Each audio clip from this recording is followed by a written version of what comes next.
Behold the latest military news update. This is AFP Community News, hosted by Rob Suzon every 12 noon, Mondays to Fridays. Only here on DWDD Armed Forces Radio. One AFP for a stronger Philippines.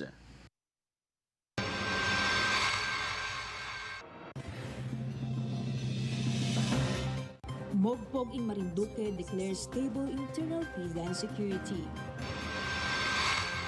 39 IB recovers high-powered firearms in North Cotabato. Over 300 pharmacies now accredited under PhilHealth's Gamot program. DWDD uncovers broad network of anomalies in road reblocking projects.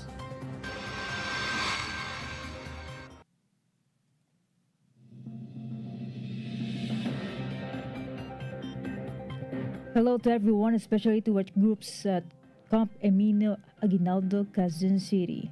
Today is Thursday, October 16, and this is AFP Community News, your source for the updates on the armed forces and other developments across the country.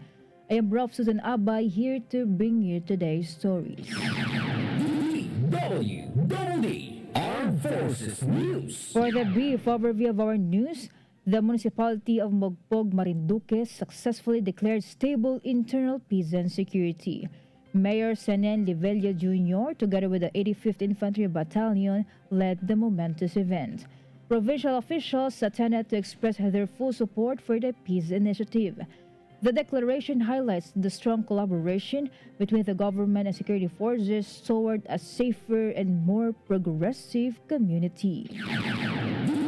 DWDD Armed Forces News.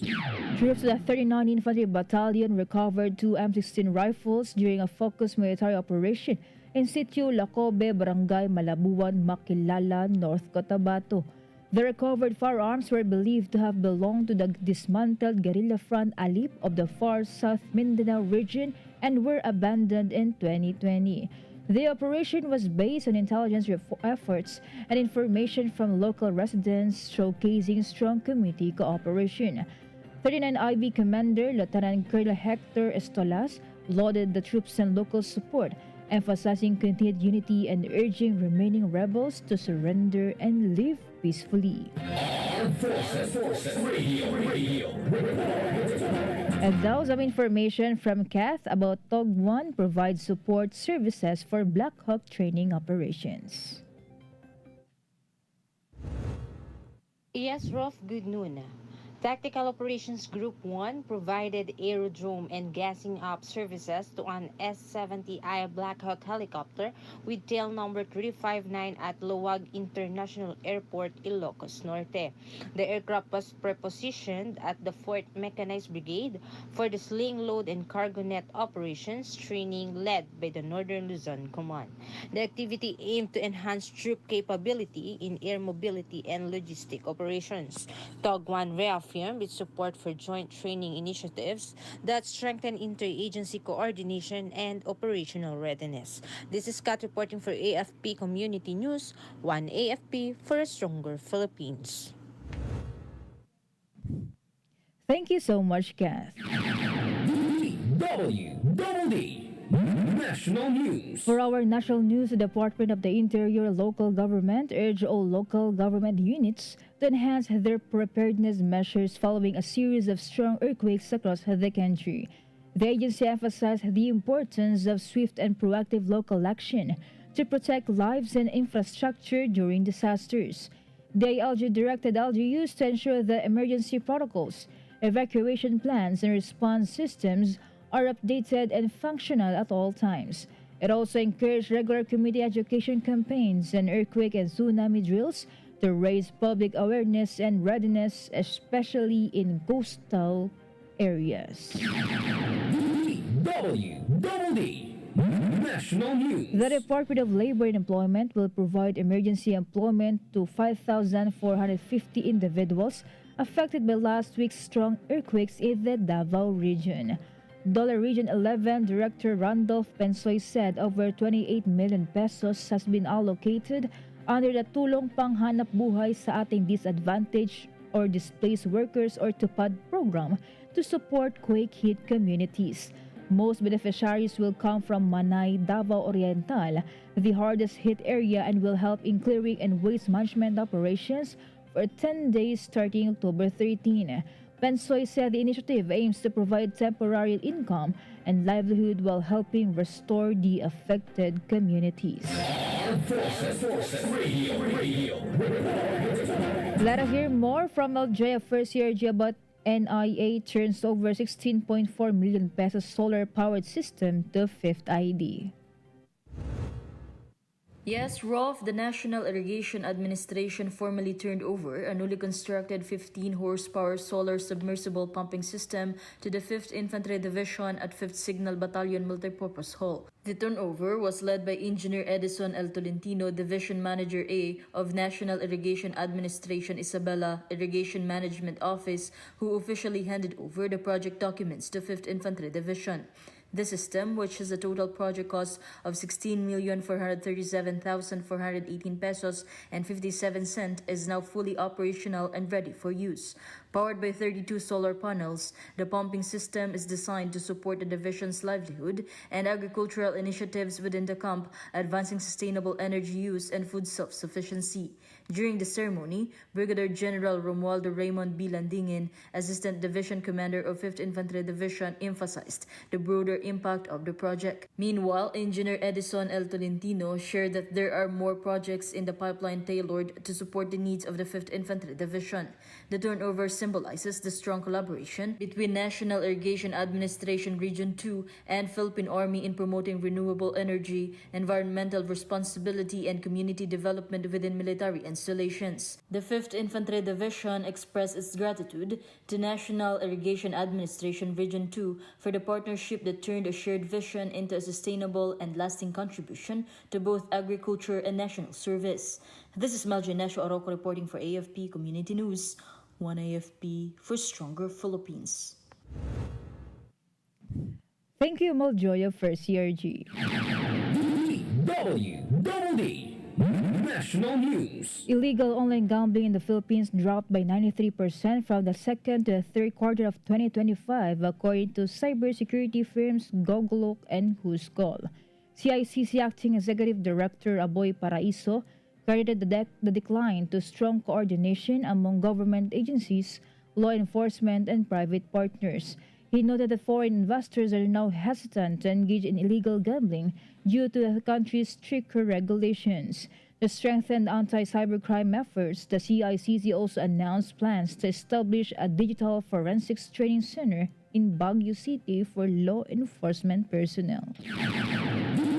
DWDD National News. President Ferdinand Marcos Jr. announced that the Bicameral Conference Committee for the 2026 National Budget deliberation will be live-streamed.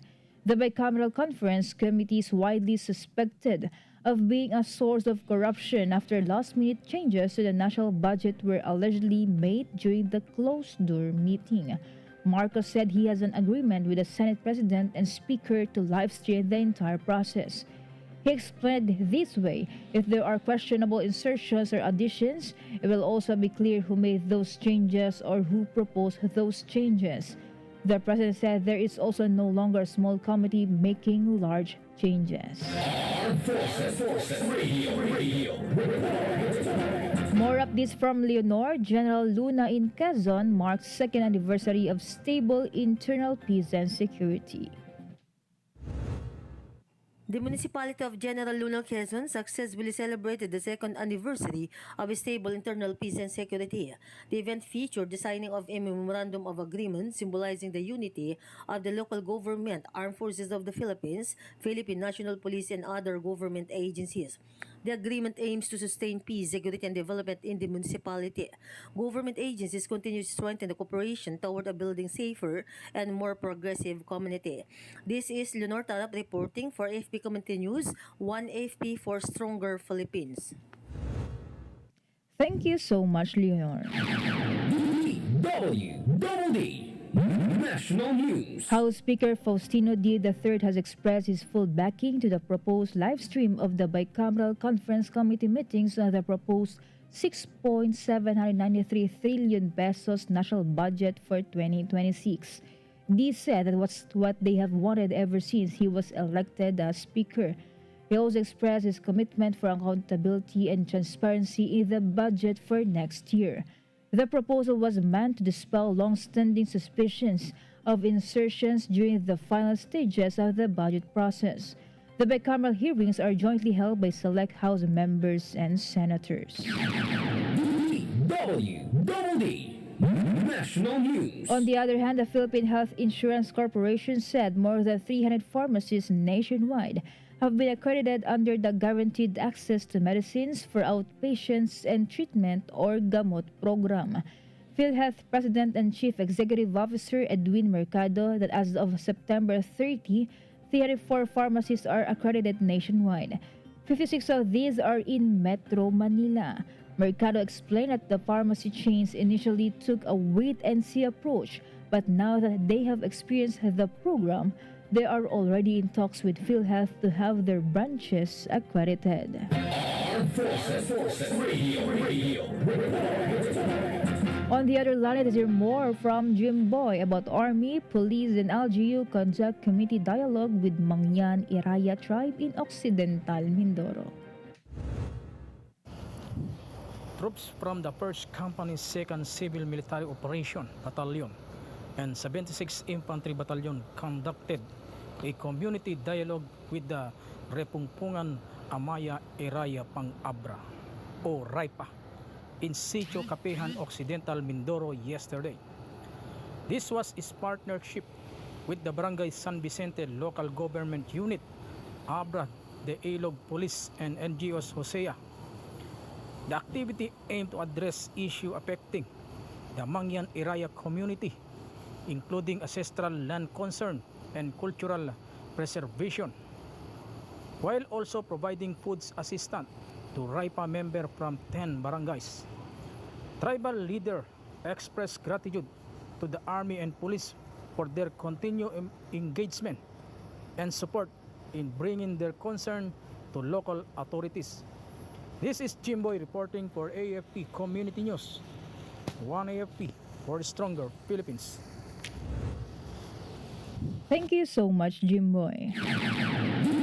DWDD National News. For other national news, President Ferdinand Marcos Jr. expressed his willingness to publicize his statements of assets, liabilities, and net worth or SALN. In an interview with Palace reporters, Marcos vowed to make his SALN available to those who would need it. The president also said he would ask the members of his cabinet to do the same. The Office of the Ombudsman had reopened the public access to SALNs to combat corruption and abuse of power. DWDD National News. Contractors Sara and Curly Discaya will no longer cooperate with the Independent Commission for Infrastructure. This is in relation to the alleged anomalous flood control projects. ICI Executive Director Brian Hosaka said that Discayas are now saying they will no longer appear before the commission and cooperate. The couple explained that they were thinking that when they cooperate before the ICI, they will be getting a favorable recommendation from the commission as state witness. Armed Forces Radio. More updates from Marian about Tug 4 empowers students through Campus Peace and Development Forum. Tactical Operations Group 4 conducted the Campus Peace and Development Forum at Pagbilao National High School in Barangay Mapagong, Pagbilao, Quezon. Over 200 grade 12 students participated in a discussion on the historical and legal foundations of the West Philippine Sea and the deceptive tactics of the CPP and PANDF. The forum aimed to raise awareness and protect the youth from Communist Terrorist Group or CTG exploitation.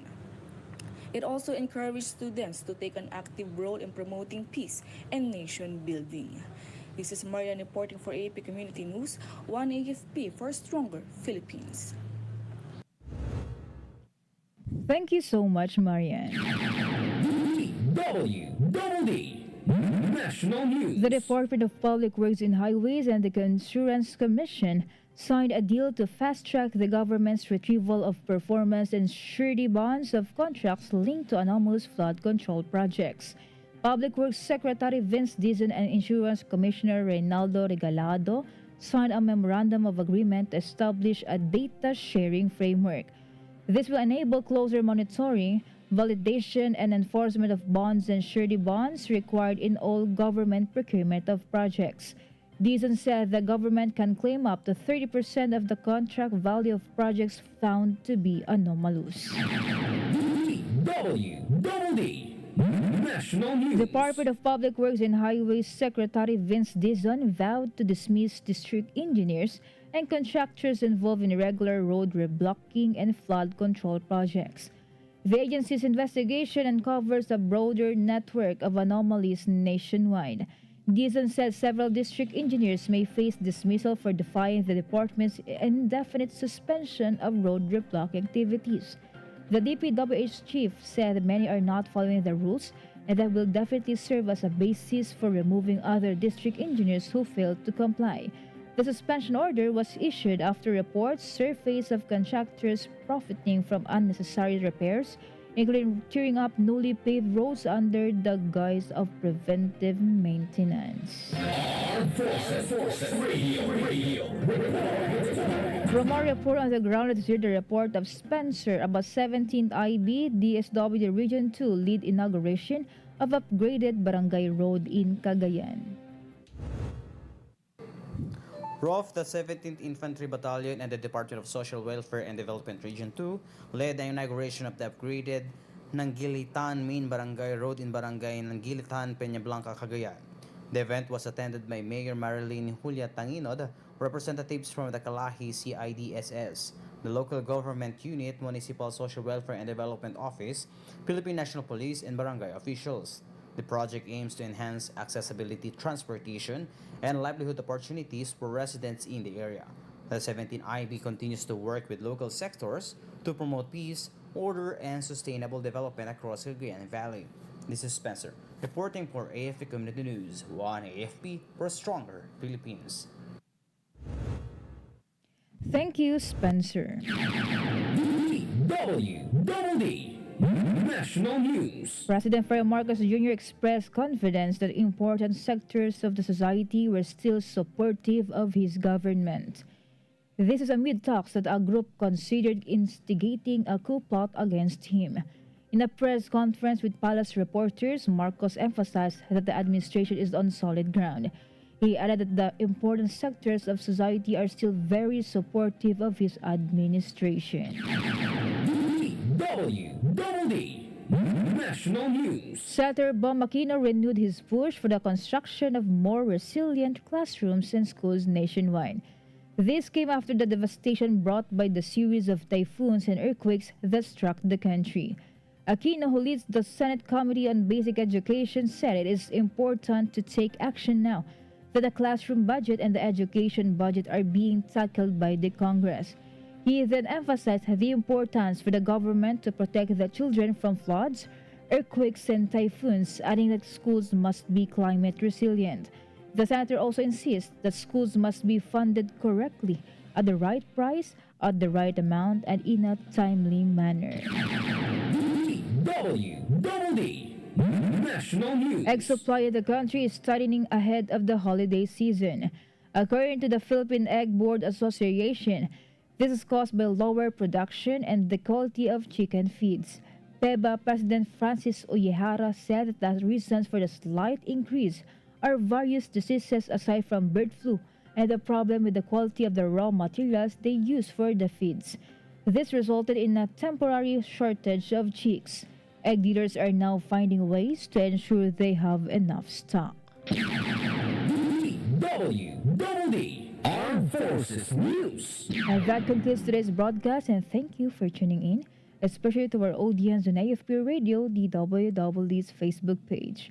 Be sure to join and catch us again tomorrow for more stories and updates, same time and same station. Once again, this is Rob Susan Abay for AFP Community News, one AFP for a stronger Philippines. Behold the latest military news update. This is AFP Community News, hosted by Rob Suzon every 12 noon, Mondays to Fridays. Only here on DWDD Armed Forces Radio. One AFP for a stronger Philippines. Ito ang DWDD 1134 kHz AM. Balita, impormasyon at musika. Ito ang DWDD AFP Radio. Boses ng Kawal Pilipino.